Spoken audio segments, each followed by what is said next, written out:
What else could we do that's productive? Your Honor? Yes. I would like to make records.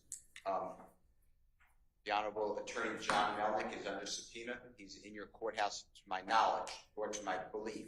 Okay. To my belief. If your court thinks that's good use of time, he is going to, I believe, take to task the statements of Lawyer Love.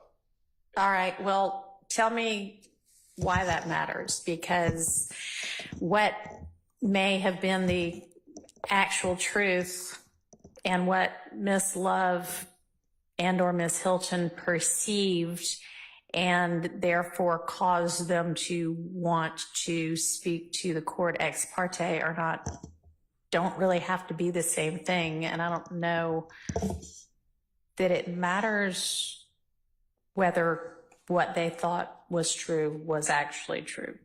So objectively, he will go through the emails for the court that were misrepresented by Lawyer Love. He will then, I'm making a record, God forbid there's an appeal as well as for your consideration in this case going forward about calling Judge Glanville as a witness, that he spoke with Lawyer Love. She knew that he represented Mr. Copeland. Lawyer Love said that she did not know that he had denied representing him, Mr. Copeland. That Mr. Copeland had denied that Mr. Melnick represented him. No, Lawyer Love stated that John Melnick had previously denied representing Mr. Copeland to Judge Glanville.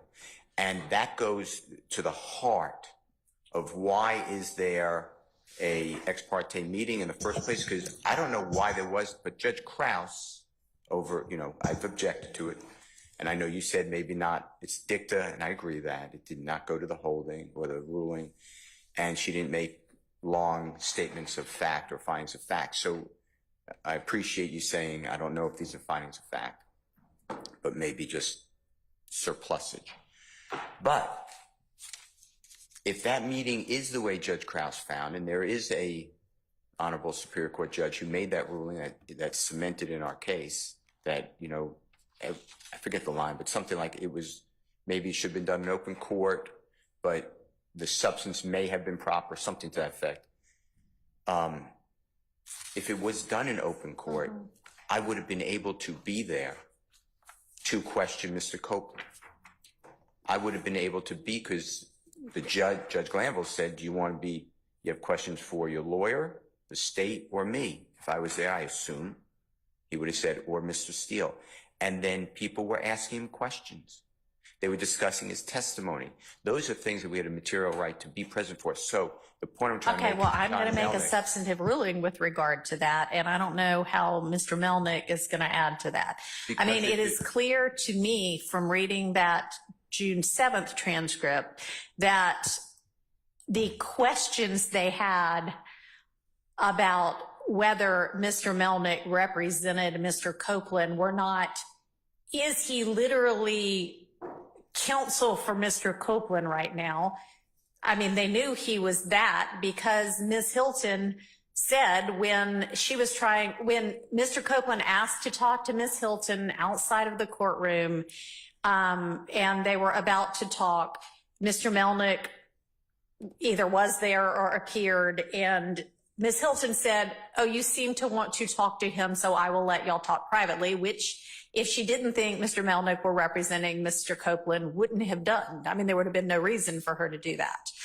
I think that it is clear in context that what they meant by we've got questions about whether he's representing Mr. Copeland is, and they said it, we have questions about whether he is representing Mr. Copeland's best interest, which as a lawyer, you are always supposed to do for your client. So I don't think they meant literally, has he entered an appearance for Mr. Copeland, or has he represented to us and to the outside world that he is counsel for Mr. Copeland? It was, is he really acting in the best interest of Mr. Copeland? That's what they said they wanted to research and then meet with, or potentially meet with Judge Glanville about. On the 10th, Lawyer Love said, John Melnick, the Honorable John Melnick, stated that he was not representing Mr. Copeland. And Mr. Melnick said that is just a flat-out misrepresentation of conversation. Okay, well. So I just want to get the record straight, because Georgia law, and I gave you these cases in a footnote. Georgia law right now, and I know I'm very familiar with this Honorable Court's very in-depth knowledge of the law. So right now, it's if the court finds, this court finds, or an appellate court, that Mr. Williams et al. Had a right to be present, that's at a critical stage of proceeding, it's over. The case, no one looks at prejudice. But the two cases that came out in April, one of them may have been in January, but I cited them in a footnote of my motion to just educate the court. Well, if it's there, I could give it to him, but yes, it's there. That's fine, I'll jot it down. But the Georgia courts are saying that is the law now, but we are interested in whether that is wrong. Okay. And we need to show prejudice. Okay. With regard to, like federal. Give me the cases in what? Step back. Okay.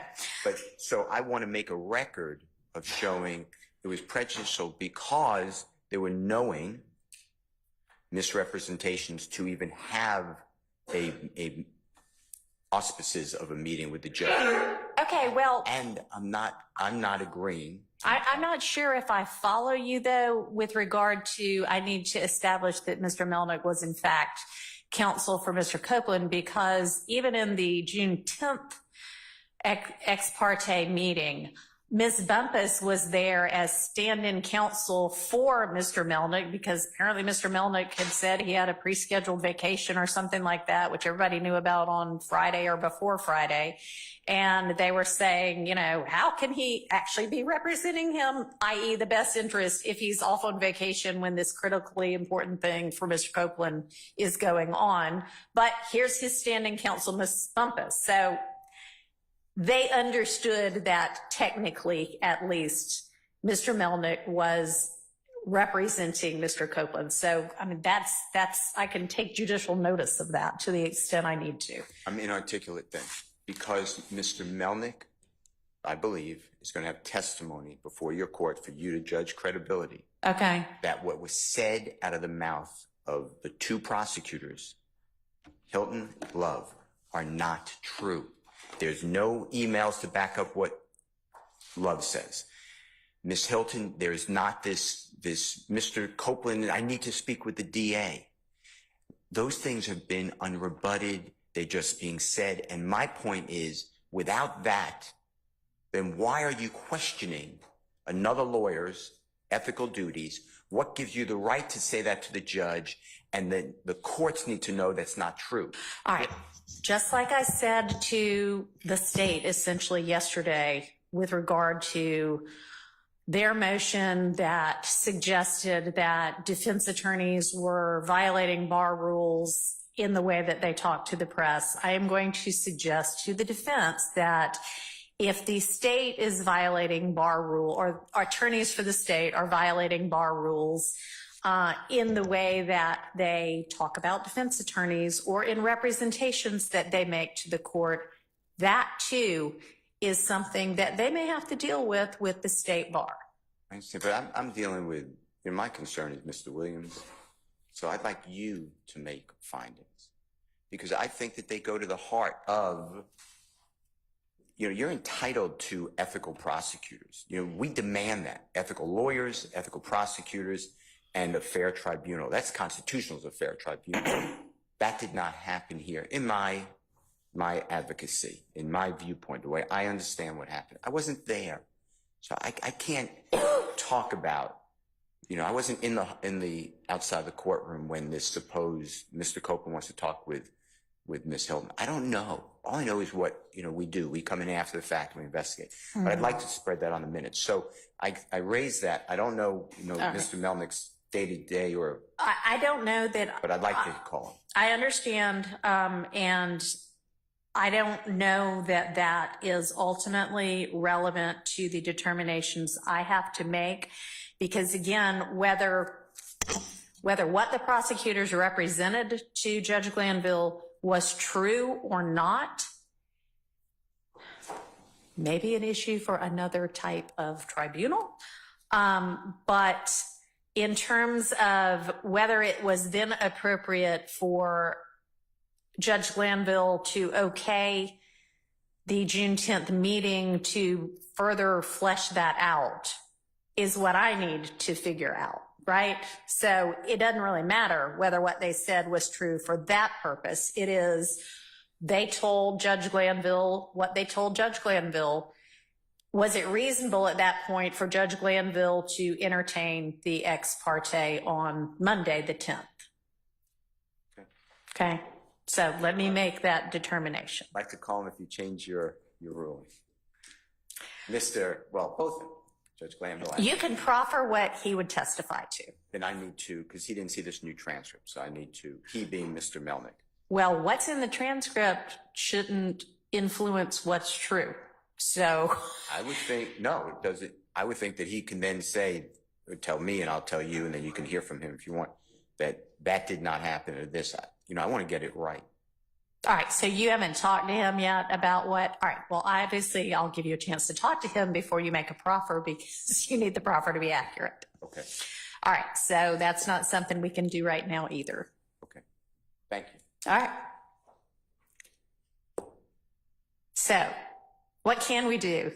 And if there's nothing, then I'll just go back in chambers and I'll read all my cases that y'all gave me yesterday and I'll make some rulings so I can still be productive and y'all can be productive out here. You want to break for an hour and a half? Okay. All right. Let's come back at 11.